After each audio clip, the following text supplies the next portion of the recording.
Hello everyone, myself Rahul Naran, and from today we are going to start a new chapter, electromagnetism. Electromagnetism.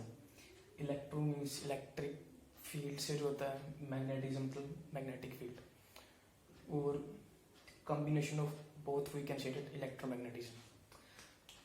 Our TV at our home, TV, radio and telecommunications and computers etc. All the working are based on this phenomena electromagnetism. हमें chapter मतलब इसकी starting कैसे करेंगे, पहले हम इसकी थोड़ी सी history जान लेंगे, मतलब वो स्टोरीज में हम देखेंगे कैसे इसकी शुरुआत हुई इलेक्ट्रोमैग्नेटिज्म की. इससे क्या होता है कि हमें थोड़ा सा ना कॉन्फिडेंस आ जाता है, इस चैप्टर का हमें मतलब पता चल जाता है अभी हमने आगे इसमें क्या क्या और कैसे कैसे करना है. तो पहले से इसकी हिस्ट्री जानते हैं. पहली स्टोरी में हमारे आते हैं ग्रीक फिलोसफर्स अराउंड 700 BC. उन्होंने क्या किया, एक ना एम्बर का पीस ले लिया. एम्बर का पीस मतलब एक स्टोन है, स्टोन ले लिया उन्होंने एक. तो एक उन्होंने छोटे छोटे बिट्स मतलब पीसीस कर लिए स्ट्रॉ के.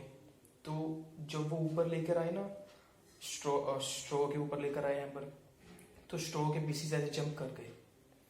तो वो किस कारण हुए हैं, कुछ तो फोर्स लगी है ना बीच में जो ऊपर गए हैं, वो मतलब नीचे ग्रेविटी लग रही है तो वो फिर भी ऊपर जा रहे हैं.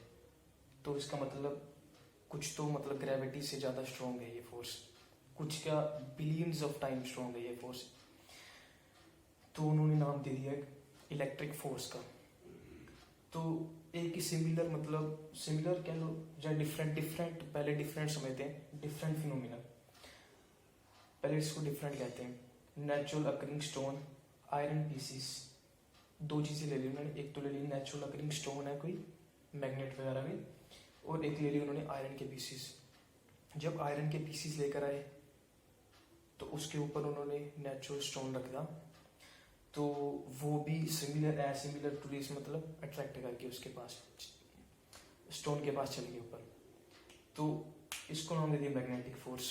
ये अलग टाइप का था, ये अलग टाइप का था एम्बर का, और ये था कोई अलग टाइप का स्टोन था. तो इनकी स्टडी वगैरह स्टार्ट कर दी, मतलब डिफरेंटली स्टार्ट कर दी. इलेक्ट्रिक फोर्स की अलग से और मैग्नेटिक फोर्स की अलग से, दोनों की स्टडी मतलब डिफरेंट से स्टार्ट कर दी इन्होंने, मतलब सेपरेटली हुई स्टडी की. तो अंटिल 1820 तक, जब तक HC हंस क्रिश्चियन ओरस्टेड हमारी स्टोरी में नहीं है, तब तक इनकी स्टडी इलेक्ट्रिसिटी एंड मैग्नेटिज्म की डिफरेंटली होती थी. फिर एक दिन ये क्या कर रहे थे, अपने मतलब फिजिक्स जो इनके क्लास के स्टूडेंट्स थे उनके लिए ना लेक्चर प्रिपेयर कर रहे थे. He was preparing lecture. तो देन इन्होंने देखा कि ये एक सर्किट में करंट पास कर रहा है, मतलब करंट पास कर रहा है वो. तो उसके कारण, तो करंट के कारण, इलेक्ट्रिक करंट के कारण, जो इलेक्ट्रिकल फिनोमिना है, इलेक्ट्रिक करंट के कारण इलेक्ट्रिक फील्ड प्रोड्यूस होगी.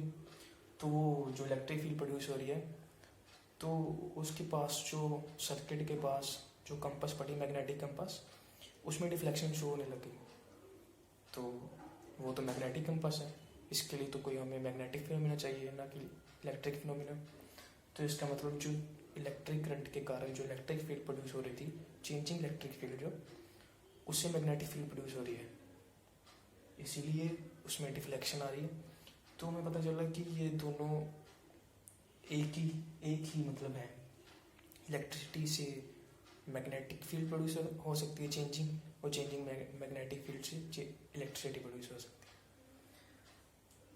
तो ये तो काफ़ी बड़ी डिस्कवरी थी उस टाइम की, 1820 में हुआ था ये. तो एंड हमारी जो थर्ड स्टोरी है उसमें आते पहले माइकल फैराडे.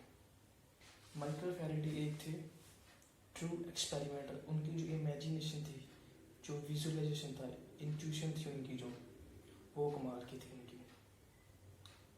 मैथ वगैरह उनको समझ में नहीं आता था.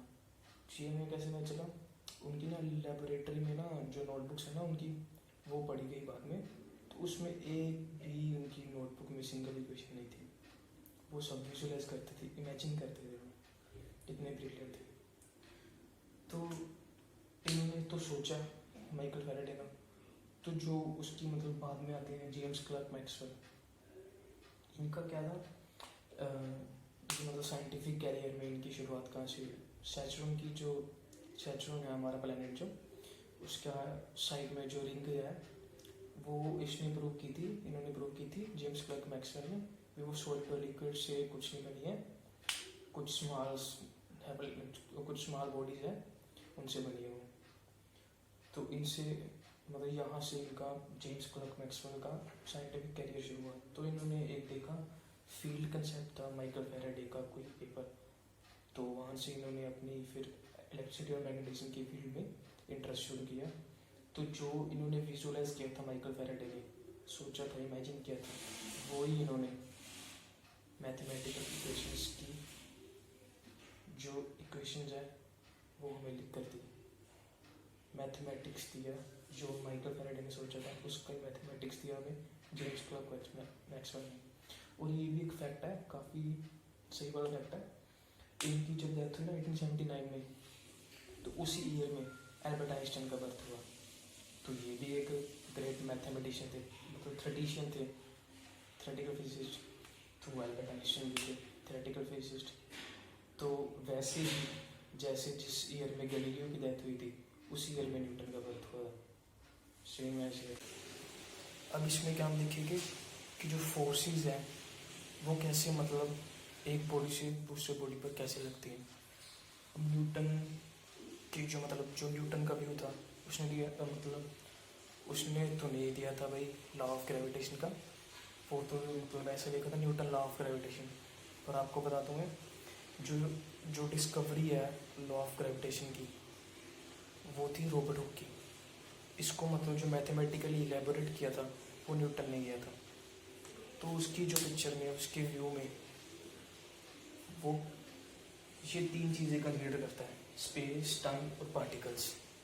मतलब जो पार्टिकल्स हैं वो एक बॉडी से दूसरे बॉडी पर फोर्सेस लगाते हैं, डायरेक्टली फोर्स लगती है। तो इसमें स्पेस का मतलब स्पेस और टाइम एब्सोल्यूट है, चेंज नहीं होंगे हमारे लिए। जब कोई और भी फ्रेम है, हर एक फ्रेम में स्पेस और टाइम एब्सोल्यूट है, ये चेंज नहीं है। सिर्फ पार्टिकल्स ही हैं जो फोर्स लगाते हैं। तो फैराडे, फिर हमारे फोर्थ स्टोरी में आता है फैराडे। तो फैराडे का क्या था, जैसे दो चार्जेस हैं, ये क्या है, इसका कंसेप्ट था फील्ड। इसको उसने बोला था फील्ड लाइंस, ये फील्ड लाइंस है, ऐसे फोर्स लगती है। मतलब अगर इसमें हम ये तीन चीज़ों में अगर फील्ड ऐड करते हैं, स्पेस, टाइम, पार्टिकल्स, फील्ड, तो ये था फैराडे का व्यू, फील्ड कंसेप्ट। तो न्यूटन व्यू और फैराडे व्यू, तो ये था आइंस्टाइन का जो व्यू था, उसमें उसने क्या किया, उसने बोला, वो ना काफ़ी कंफ्यूज था जेम्स क्लर्क मैक्सवेल और जो न्यूटन था, उन दोनों को लेकर भी कौन गलत है, क्योंकि उसकी जो थ्योरी थी वो मैच नहीं कर रही थी। या तो न्यूटन गलत था, या तो जेम्स क्लर्क मैक्सवेल गलत था। फिर उसने एक दिन रियलाइज़ किया कि जो स्पेस और टाइम है ना, ये एब्सोल्यूट नहीं है। फ्रेम और फ्रेम में मतलब ये अलग अलग फ्रेम में चेंज हो जाते हैं। पर न्यूटन ने तो बोला था स्पेस और टाइम एब्सोल्यूट है। तो इसलिए जेम्स क्लर्क मैक्सवेल बिल्कुल ठीक था, न्यूटन की जो व्यू था वो गलत था। ये जो स्पेस और टाइम एब्सोल्यूट नहीं है, ये स्पेस और टाइम आपस में कर्व कर जाते हैं, कर्वेचर, जिसको बोलते हैं स्पेस टाइम कर्वेचर। इसमें थोड़ी सी रिलेटिविटीज है, ये अभी समझ में नहीं भी आया तो कोई चक्कर नहीं है, ये सिर्फ मतलब आपको थोड़ा सा व्यू देने के लिए भी, आगे आगे इसमें क्या हुआ था सिर्फ इसकी हिस्ट्री बताने के लिए। तो फील्ड लाइंस जैसे मतलब ये भी एक रिलेटिविटी का कोई थोड़ा सा कंसेप्ट है। इसमें मतलब एक चार्ज पड़ा है, रेस्ट पर है, और उसकी जो इसे कहते हैं फील्ड लाइंस, और ये जो फील्ड लाइंस है मतलब इलेक्ट्रिक फील्ड है ये। अगर यहाँ पर एक पर्सन खड़ा है, इसके साथ चार्ज के साथ ही रेस्ट पे, तो उसको लगेगा कि ये इलेक्ट्रिक फील्ड है क्योंकि वो रेस्ट पर है। उसका एक फ्रेम हो गया, फ्रेम 1। इसको हम कह देते हैं F1, फ्रेम 1 है इस पर्सन का। और एक जो पर्सन है वो इसकी तरफ मूव कर रहा है, चार्ज की तरफ, पर्सन इज मूविंग। उसका जो फ्रेम है, क्योंकि वो मूव कर रहा है, एक पर्सन रेस्ट पे है, एक पर्सन मूव कर रहा है, ये दोनों फ्रेम अलग अलग है, सिचुएशंस दोनों अलग अलग है। इसके फ्रेम को मैंने बोल दिया F2। तो इसको लगेगा ये जो फील्ड लाइंस है ये इसके लिए इलेक्ट्रिक फील्ड ही होगी, ये इसके लिए होगी मैग्नेटिक फील्ड, क्योंकि इसको लगेगा जो चार्ज है वो इसकी तरफ मूव कर रहा है इसके फ्रेम में, हालांकि हमें लगेगा कि ये मूव कर रहा है, बट इसको लगेगा कि चार्ज उसकी तरफ आ रहा है। इसको कहते हैं रिलेटिविटी। ये थोड़ा सा रिलेटिविटी का कंसेप्ट है।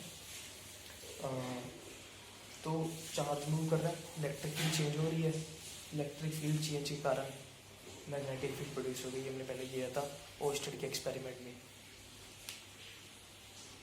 तो changing electric field produces magnetic field and changing magnetic field produces electric field. So this is over for today.